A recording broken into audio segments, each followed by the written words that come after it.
Hello दोस्तों, स्वागत है आप सभी का बीजी नेट क्लासेस में। हमने टॉपिक स्टार्ट किया हुआ था मार्केट एनालिसिस, जहां हमने फर्स्ट मार्केट परफेक्ट मार्केट को कंप्लीट कर लिया था। आज हम दूसरा स्टार्ट करने वाले हैं, वो है मोनोपोली। देखिए मोनोपोली के अंदर क्या है। मोनो का मतलब होता है एक, मोनो का मतलब होता है एक, सिंगल या वन। वहीं पॉली का मतलब होता है सेलर। जहां जहां पे वर्ड पॉली पढ़ोगे वहां इसका मीनिंग होगा सेलर, यानी विक्रेता जो सेल कर रहा है। तो मोनोपोली का मीनिंग क्या हुआ, जहां पे सेलर क्या होगा, एक ही होगा।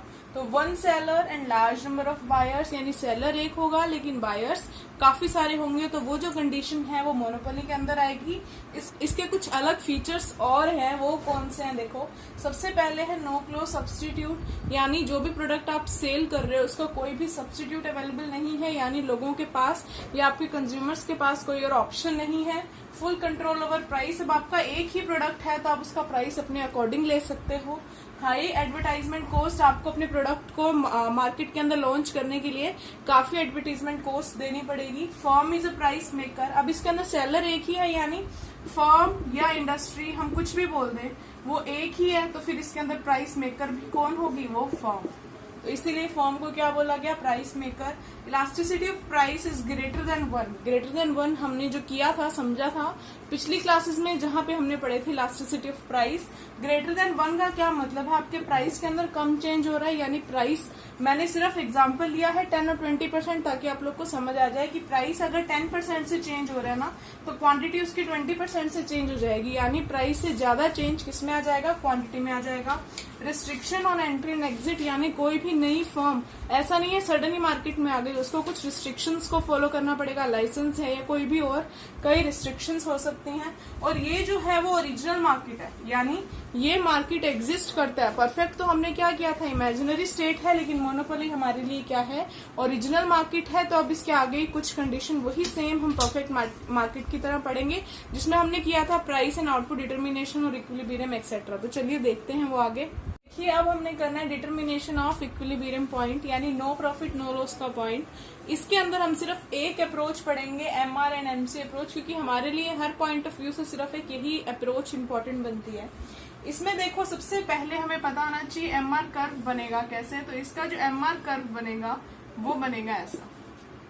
जो परफेक्ट में हमने किया था, परफेक्ट के अंदर हॉरिजॉन्टल स्ट्रेट लाइन थी, एआर और एमआर इक्वल थे, लेकिन मोनोपोली के अंदर ये क्या बनेगा, टेढ़ा बनेगा, एंगल पे बनेगा। तो अब ये मैंने बना दिया एमआर एमसी की वही कंडीशन रहने वाली है, यू शेप में जाएगी। तो ये बने दो पॉइंट, पॉइंट ए और पॉइंट बी, जहां पे फर्स्ट कंडीशन हमारी सेटिस्फाई हो रही है, यानी MC is equals to MR.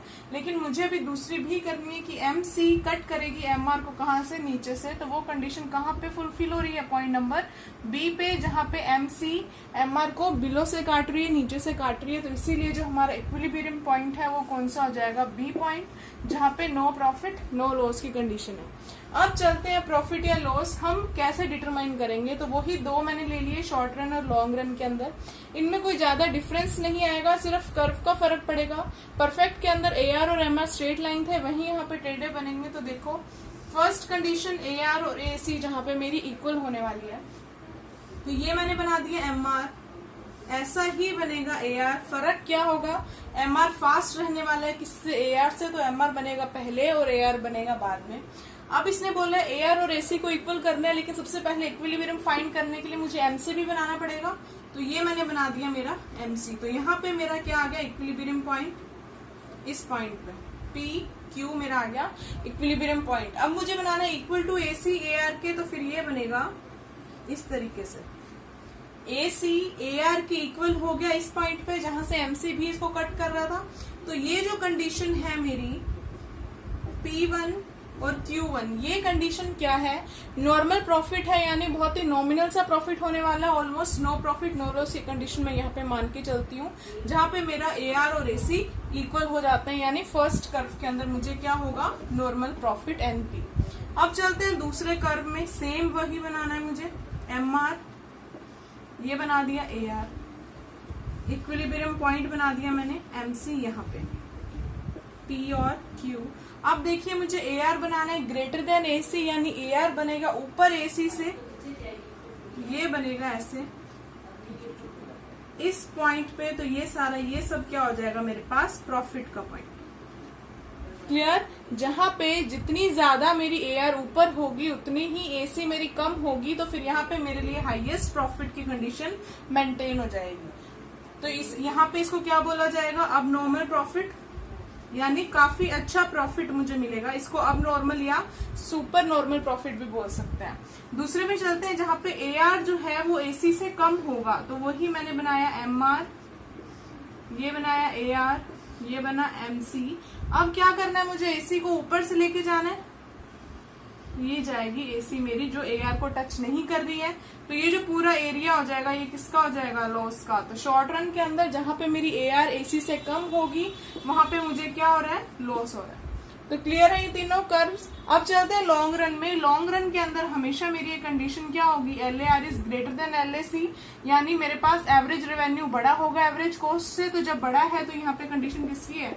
Super normal profit या फिर अब नॉर्मल प्रॉफिट। वही कर्व इसका सेम बनेगा। LMR, LAR, L यहाँ पे लॉन्ग रन को स्पेसिफाई कर रहा है, LMC मुझे बनाना है ग्रेटर देन, तो ये यहाँ पे बन गया LAC। क्लियर है ये कर्व? तो ये जो सारी की सारी मेरे पास कंडीशन है ये किसकी हो गई? सुपर नॉर्मल प्रॉफिट की। तो यहाँ पे मेरा मोनोपोली भी कंप्लीट होता है। देखिए मोनोपोली को एक प्राइस डिस्क्रिमिनेशन स्टेट भी बोला जा सकता है। प्राइस डिस्क्रिमिनेशन, प्राइस डिस्क्रिमिनेशन का क्या मतलब है? ये लोगों के हिसाब से, अपने कंज्यूमर के हिसाब से प्राइस को कम ज्यादा कर सकती है। देखिए अगर मैं चाहूं तो इसके अंदर भी एक रेलवे का एग्जांपल ले सकती हूँ। हाँ पूरे तरीके से अभी इस पे सूट नहीं कर रहा, लेकिन फिर भी समझने के लिए हम रेलवे का एग्जांपल लेके चलते हैं। रेलवे की मोनोपोली है इंडिया में, यानी इकलौता है, उसका कोई सब्सिट्यूट भी अवेलेबल नहीं है। तो वो क्या करता है? प्राइस डिस्क्रिमिनेशन करता है, यानी नॉर्मल पैसेंजर से अलग रेंट लेता है, जो सीनियर सिटीजन है उससे अलग लेगा, सुपर सीनियर से अलग लेगा, या फर्स्ट क्लास AC का अलग है, सेकंड क्लास AC का अलग है, नॉर्मल जो कोच होते हैं उनका अलग है। तो ये क्या है? प्राइस डिस्क्रिमिनेशन है, यानी अपनी सर्विस के लिए अलग अलग लोगों से अलग अलग पैसे चार्ज करना क्या है? प्राइस डिस्क्रिमिनेशन है। तो ये प्राइस डिस्क्रिमिनेशन सिर्फ मोनोपोली में ही पॉसिबल है, इसलिए मोनोपोली को क्या बोला जाता है? Price discrimination state. तो यहाँ पे हमारा मोनोपोली कंप्लीट है। अगर आपको कोई डाउट लग रहा है तो आप प्लीज कमेंट सेक्शन में मेंशन कर दीजिएगा। बाकी नेक्स्ट मार्केट हम करेंगे अगली क्लास में। Thank you.